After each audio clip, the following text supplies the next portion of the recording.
Did you know that Christmas has come early for us here at Xgrowth? Whether you may or may not celebrate, we've got a special gift made just for you. Tucked in our pod description, you'll find a link to your very own copy of the 2023 State of Account-Based Marketing in APAC report. Want a sneak peek? Well, despite budget cuts, 0% of surveyed APAC marketing leaders plan to reduce their ABM investment. In fact, 65% view ABM as a crucial part of their marketing spend. Uncover the insights and strategies used by the top marketing leaders. So don't miss out and grab your copy now to stay ahead in the ABM game.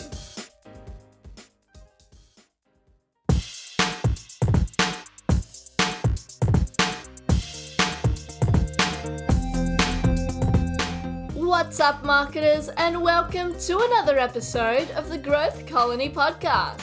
I'm Liza from Xgrowth to tell you that each episode we bring in B2B leaders to chat about how you can achieve those everyday wins in the marketing world. Whether you're new to the B2B game, working at a leadership level, or even just showing some interest, we know you'll love the episode. So grab a drink, get comfy, and enjoy the show. Hello everyone, welcome to another episode. I'm Shaheen Hoda with Xgrowth, and today I'm talking to Joanna Moss, Director of Executive Programs and ABM at Salesforce, about what not to do when you're looking at rolling out an ABM program. Marketers can face many challenges when executing on ABM, and mistakes sometimes can be quite costly in the ABM world. So that's why I'm super excited to speak to Joanna and talk about some of the mistakes that she's seen as she's done ABM programs over the past years. So on that note, let's dive in. Joanna, thanks so much for jumping on the podcast. Delighted to be here. Good morning. Good morning. Now, Joanna, you're jumping in from UK right now. So thank you so much for jumping on early in the morning. I want to dive right in and talk about account selection. And I'm really curious to hear a little bit more about how do you currently go about when it comes to account selection for what you do to select the accounts that you're going to focus on? Sure. Yes. Well, we've spent a few years trying to get this right. So I wouldn't say we've always done it this way, but what's fundamental to the way we did it last year on this financial year is actually starting with the data. So we used the data to select the accounts, and we pulled a list of all of our top accounts, and we looked at the ACV potential in the accounts. We looked at the propensity to buy and the share of wallet that those accounts had. We looked at to see if there were any big contracts coming up or renewals in the financial year. And we also looked at cross-sell opportunities. How could we upsell, cross-sell into those accounts? And I think what's quite interesting is when you have a set of accounts and you see what they've bought, you could also track to see, well, if accounts have bought these in the past, what's the likelihood that these sorts of accounts will buy these things next. So that's also something we look at during the selection process. The other couple of things we look at is, does the account have an exec sponsor on it, and the AOV year on year increase, and any open opportunities. So when we take the data, those are things we look at fundamentally for the data. But the second step of the process is to also reach out to our regional vice presidents of sales. So we have a leader for each industry, and we say to them, which are your top 5 accounts in your industry that you'd like ABM to focus on this year? And they will rank, their top 5. Sometimes they give us a top 10. They're always keen. And then what we do is when we get that list and we look at, and we've pulled the data, we then compare, okay, how are they spot on with their top 5? And does the data say the same?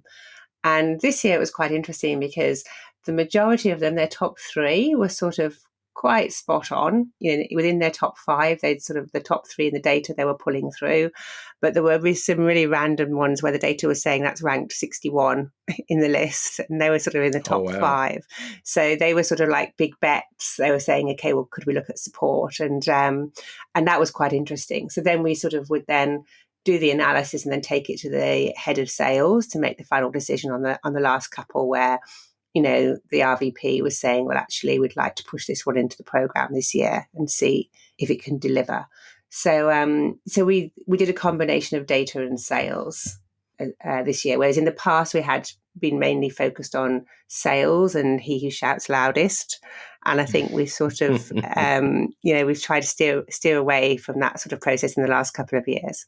Interesting. So that marketing kind of brings that information to the table rather than just taking the not orders, but taking the word of sales and just running with it. Exactly. And we have had the issue in the past that because a few years ago, we were just two people doing ABM and we had a lot of sales wanting ABM. So actually we would say, well, who is keen? And we used to get sales to come and pitch to us. And we thought if they can be bothered to pitch and turn up and give us a pitch as to why their account deserves ABM, then they're obviously going to be keen to engage and be more data, more driven to engage with ABM. So we've actually had salespeople pitch to us as well. So we have used different processes and tried a lot of different frameworks. So I think, but the data-driven one has been, the first time we've used this year, and that's been really, a big eye opener for us.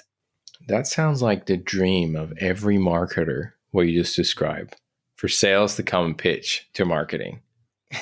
I don't know if I've heard that happen, but I can tell you that would be on the wish list of many marketers in the B2B space.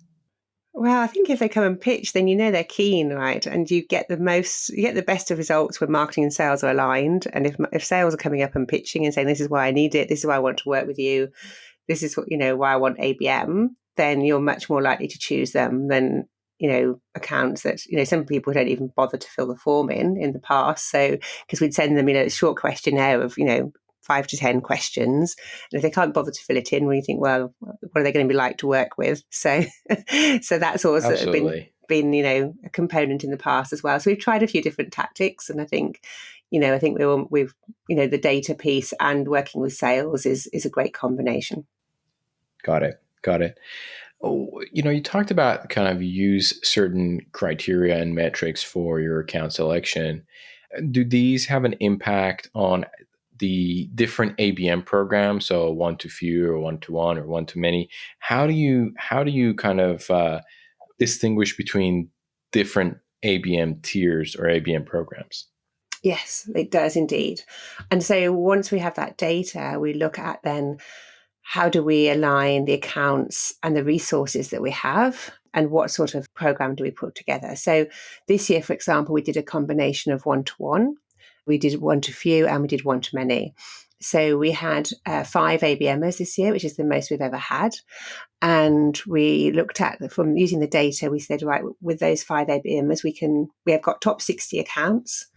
And what we thought is we could service one-to-one 15 of those accounts. And then what we did is we divided them up by industry. So we aligned each ABMer to an industry. And because the majority of those accounts were, in 4 industries, we could put one person only across 4. So we had a team lead and then 4 people, one person for each industry. And then they could manage, between 3 to 4 accounts one-to-one in each of those industries. So aligned by industry. And the ABM lead also had a couple of accounts as well. So that enabled us to service 15 accounts one-to-one. But across the top 60, we ran what we call a light program. Some call it one-to-few. We called it a light program. So those are the 45 accounts would get a light version and a light selection of ABM activations pushed into them, which made up our top 60.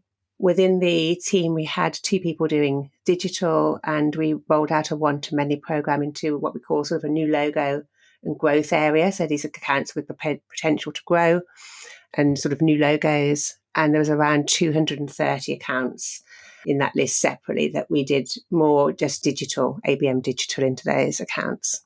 Got it. So about 15 accounts into one-to-one, 45 into light, and then 230 in programmatic. And how did you kind of distinguish between these?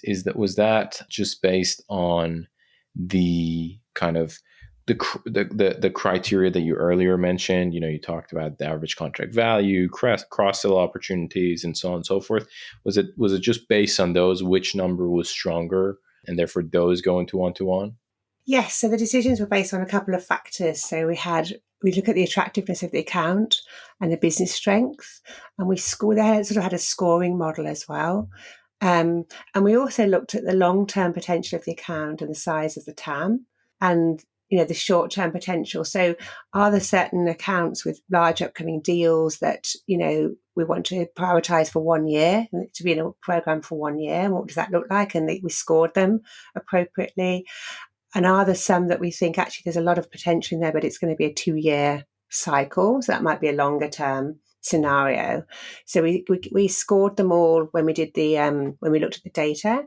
So that was sort of looking at the attractiveness criteria. And then when we looked at the business strength criteria, we looked at the share of wallet, the strength of the position in the account. In Salesforce, we have a number of clouds. So we look at the number of clouds over a certain value, the size of the investment, and the relationship progression as well. And we sort of then map those. And then we could see, okay, when you map them into a matrix of, the business strength and the account attractiveness, some will then sit in that side where they demand one-to-one ABM, especially if they've got an upcoming renewal as well. And, where you can see, okay, there's a lot of opportunity in here. They've got an upcoming renewal.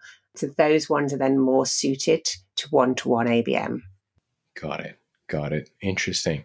We earlier talked about the fact that, a lot of businesses also and leadership wants to get super excited about net new. And it's like, but most of our revenue comes from our existing companies. Do we really want to put these resources on net new? How do you balance that? You talked about, with programmatic that there was some net new accounts in there.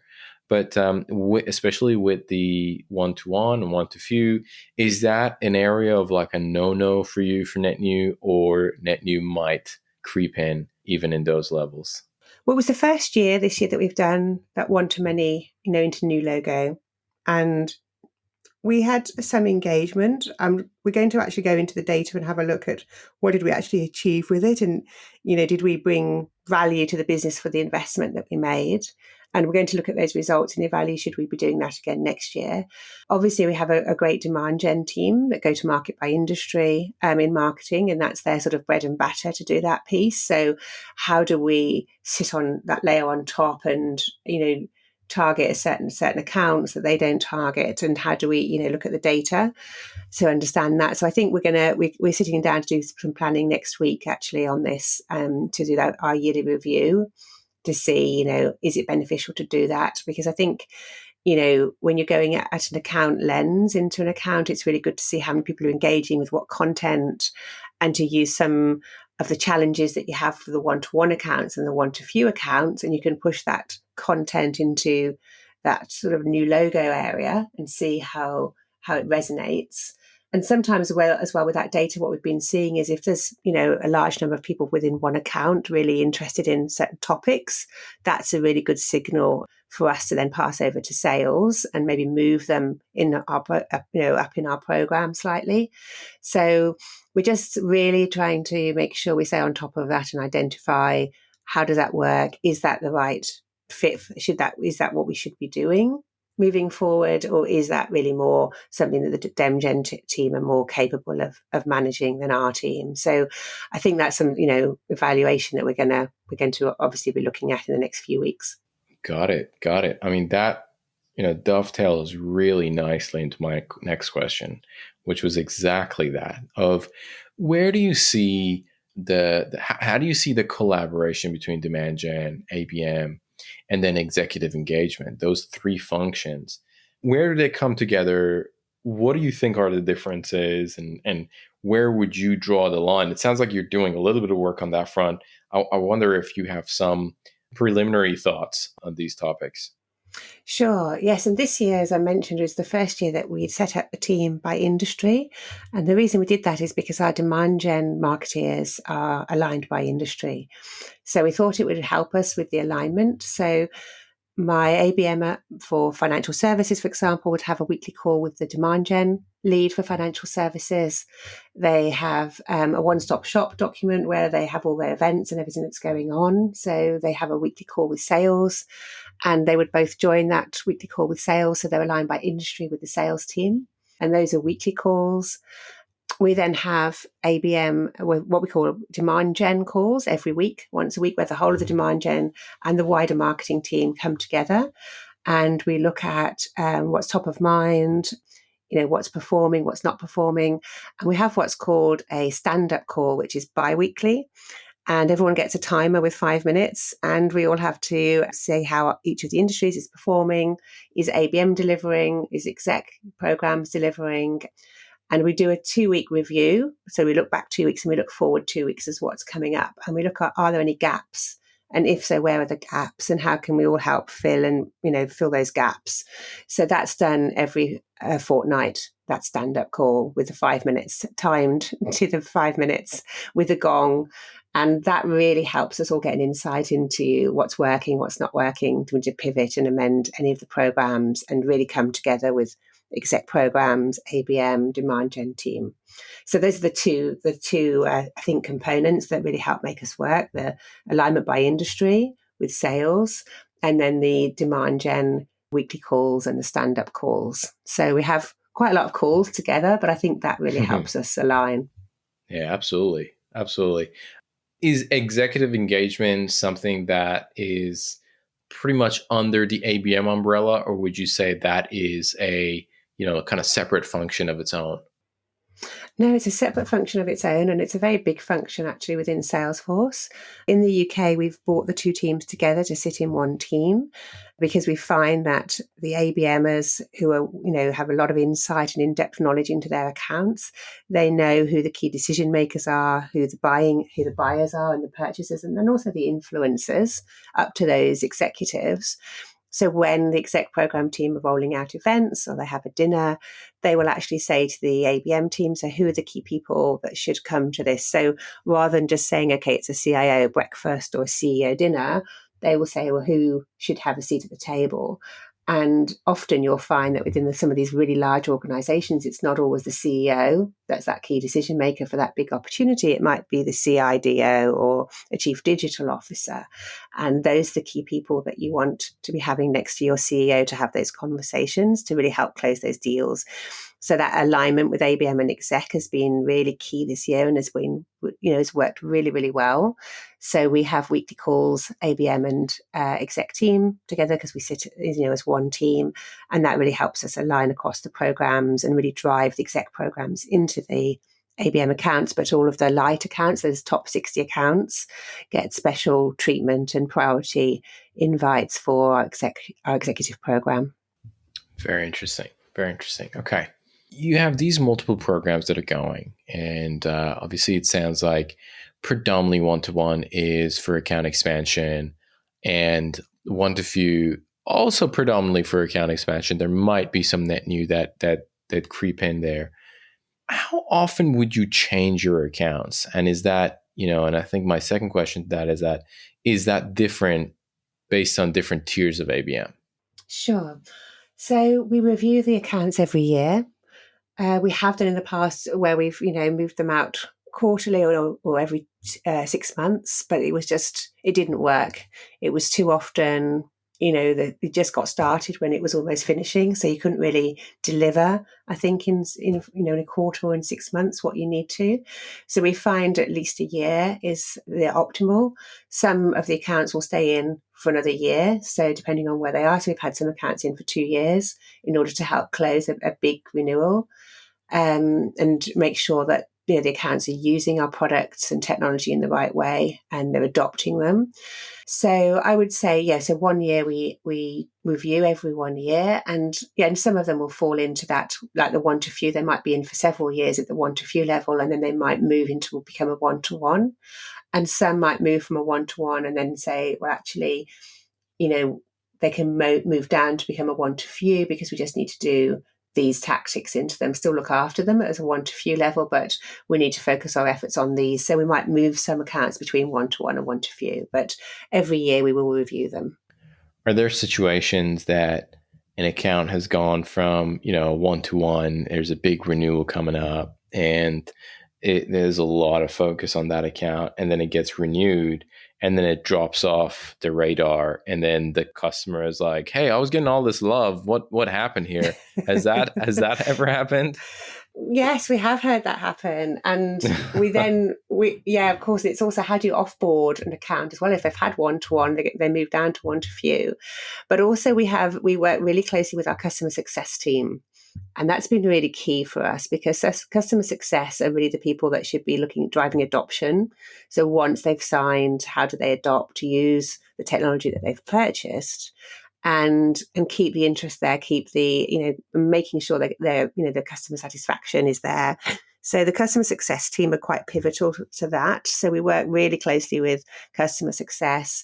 We run things like trailhead challenges as well to drive adoption, and then they still feel like they're being looked after as well. So that really helps us with that component. But I think from an exec programs perspective, you have to be quite careful as they can get over invited to things and then not invited if they've just signed.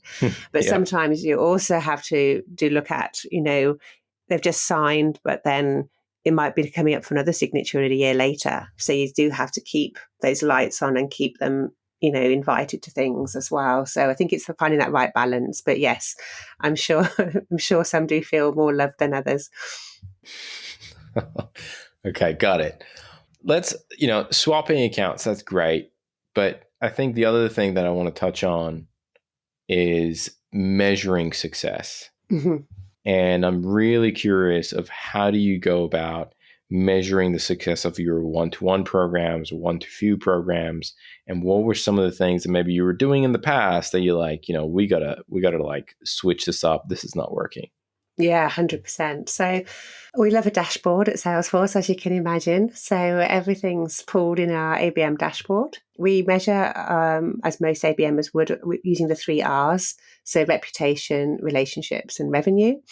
So revenue, we have targets, quarterly targets that we have to meet. And these, as I was mentioning to you earlier, have just changed actually. So we've just changed our whole marketing measurement framework and moved away from marketing pipe, and we now have marketing driven pipe.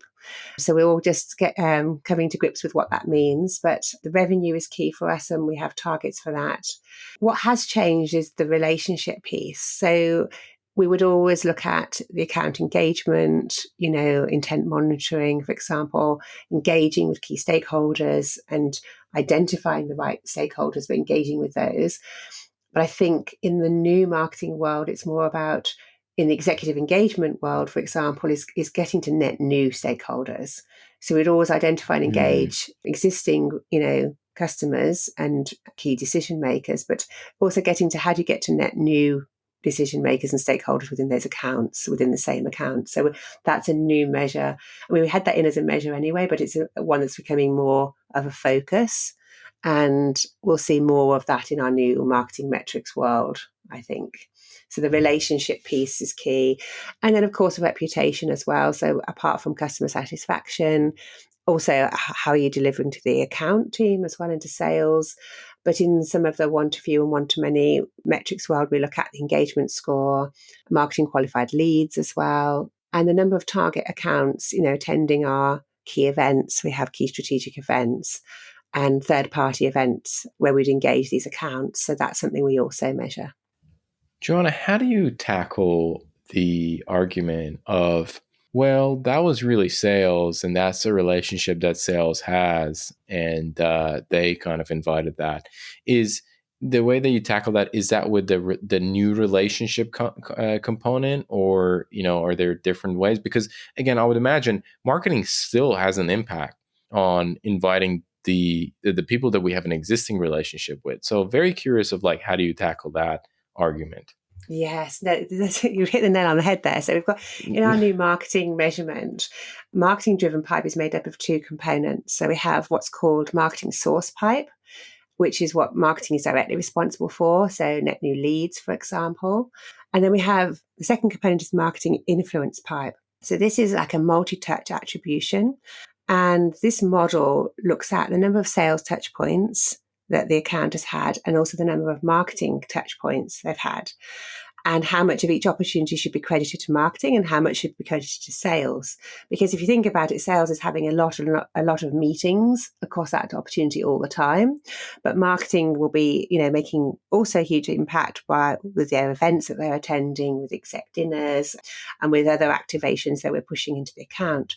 So this is really interesting. So what they've done was they've automated it to use AI. And our new cutting edge AI is deciding how much of each opportunity should be credited to marketing and how much should be credited to sales. So that's where AI is telling us that now. And that's all set up and running now and pulling through to our dashboards. And AI is telling us our marketing influence pipe number. Wow, that is impressive. That is definitely something that I'd love to see. And have, so this is that's fascinating. That's fascinating. Obviously, this is one of those arguments that you hear quite a lot in organizations. Not the battle, but it's always a little bit of an argument, whether it's marketing or sales, and who has a bigger impact on some of these things. But that is that sounds like it makes it very objective, or we might just start blaming the algorithm and how the AI starts to interpret the data. But that's really cool. One last thing that I wanted to kind of touch on is how do you find the difference between ABM in the EMEA region and maybe in ABM in the US region with Salesforce? Sure. So we're set up quite differently in EMEA across each region. Obviously, we have the different languages and cultures across EMEA. So depending on the size of each region, our ABM teams are slightly different. But we have a global ABM Centre of Excellence. So they help us, support us with frameworks, with templates, with digital assets, microsite support, things like that at a global level. The EMEA team is obviously a lot bigger than the EMEA team. So they have a lot more ABMers for each industry than we would have over here. So they have a large creative team as well, as bespoke creative. So we lean on them quite heavily to, see what have they recently produced? How can we lift and shift? How can we scale that across EMEA? So we have a lot of learnings. And the Centre of Excellence run monthly calls, collaboration calls, so we can learn. And they always ask different regions to, talk about their best practice cases so we can all learn from each other. And there's loads of different, innovation that comes from different regions across the world.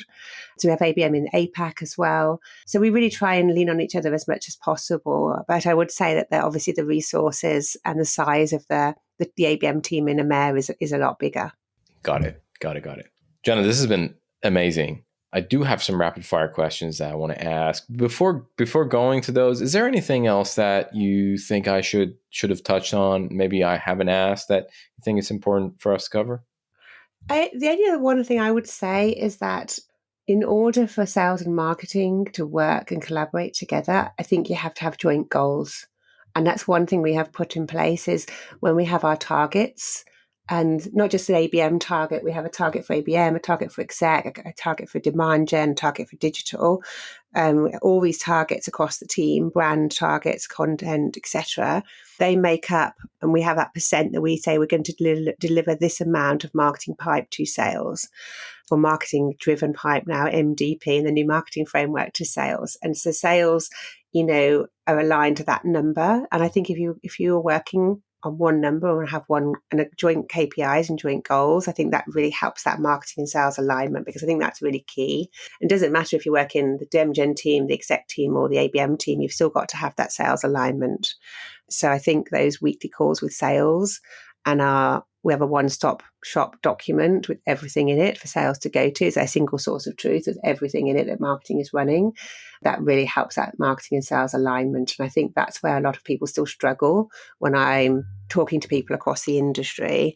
That marketing and sales alignment always comes up. So I think that's something that I'm not saying we've got it 100% right, but I think it's, a really big shift in the right direction.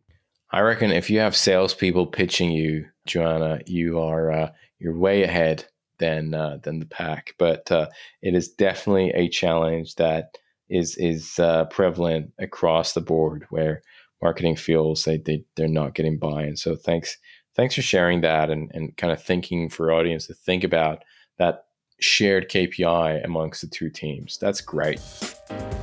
Xgrowth has helped B2B tech companies design campaigns that open doors in their strategic target accounts, roll out targeted ABM programs, scale ABM programs, and select the right tool and tech stack for a successful ABM initiative. These are all things Xgrowth has helped their clients with. If you're interested to learn how Xgrowth can help your firm's ABM program, check out Xgrowth at xgrowth.com.au. That's xgrowth.com.au and chat with the APAC ABM agency. Okay, let's do some rapid fire questions before we wrap up. First question I have is, what is one resource? This could be a book, a blog, a podcast, a talk that has had a fundamental impact on the way you work or live. I think it has I should say, Joanna, we're also open to multiple suggestions. Okay. I think one of the things is, I mentioned I enjoy reading, and one of the books that I've been reading, actually been listening to, I've been walking, is a book called Atomic Habits. I think one thing I've heard is that, small habits make a big difference. So if you can just change, one thing, even if it's just small every day, it makes a big difference in the long run. And I think it's, you don't worry about setting goals. It's just doing small things every day and changing your habits. And that's made a big difference to me. So even if it's just getting out and having my dog walk, every day and getting some fresh air, and sometimes it's not even noticeable, but, you'd be surprised what you can achieve if you do, 5 press-ups a day and move to 10. It's amazing how your body can change. So I think that one book, Atomic Habits, has really helped me. Atomic Habits is definitely a great read, and we had the whole company read it a couple of months ago. And oh, really? That's fantastic. 100. Yeah, I mean, we're a smaller team than Salesforce, so it makes it a little bit more manageable. But yeah, it is a great read. Second question: if you could only give one piece of advice to B2B marketers or ABMers, what would it be? It would be to be data-driven. I think using your data and the insights you have in your data is key to setting up a campaign, to understanding, what your campaign is going to look like, what do customers want, So I think using the data, could be intent data, propensity to buy data, you've got so much data there. And I think if you can use your data to set up your campaigns, to set up your, your account selection, everything you need to do needs to be driven around your data. So I think data is really key for me and for our marketing team. So that would be my main piece of advice. Fantastic. I want to ask about influencers and thought leaders. Are there any influencers and thought leaders in the space that you follow closely, Joanna? One person I follow since I've been at Salesforce, actually, that I got to know is our chief digital evangelist actually at Salesforce. He's called Vala Afshar. I don't know if you know him, but he runs a podcast and he hosts Disrupt TV show, like a weekly show. It's had hundreds of episodes, and I think he's had the top 50 thinkers on it. And he's even bought a book out recently. I haven't read his book yet, but that's on my Christmas list. But he's a really interesting guy, and I just love listening to him. And he interviews really interesting people. So if you've not heard of him, Vala Afshar is one to Google and see what he's up to. I'm going to definitely check him out after this. So thanks for that. Last question is, what's something that excites you about B2B today? I think it's that one word that's on everyone's mind at the moment, which is AI, and, the use of AI. And I mentioned to us, we're going to be using it in our account selection process, but there's so many different clever ways we can use AI at every stage of our, account journey, not just in around content, but there's all in this every step of the process in the ABM. There's a really good use for AI. So I think, that's something that really excites me, and how we can use it in our measurement, like I mentioned, how we're already using it in our metrics framework. But there's I think just helping us work smarter and being more efficient is something that really excites me. That's awesome. I know it's on a lot of people's radars, and very, very keen to hear what are some of the things that come out of AI, especially in the B2B. Joanna, thank you so much for coming on the podcast. I've very insightful session, and I just want to say thank you for your time. Oh, my pleasure. It's been lovely to chat to you. Thank you for your time. Today's episode of Growth Colony was produced by Alexander Hipwell and Liza Maywald. It was edited by Dave Samito with additional editing by Liza Maywald and music arrangement by Alexander and Liza. Special thanks to Tina Wabe. We couldn't make the show without you. Growth Colony is hosted by Shaheen Hoda, Director of Growth at Xgrowth. If you enjoy the podcast, please subscribe and give us a rating on Spotify or Apple Podcasts. Do you think you'd be a great guest or just keen for a chat? Send through an email at podcast@xgrowth.com.au. That's podcast@xgrowth.com.au. That's all for now. We'll catch you next week, right here on Growth Colony.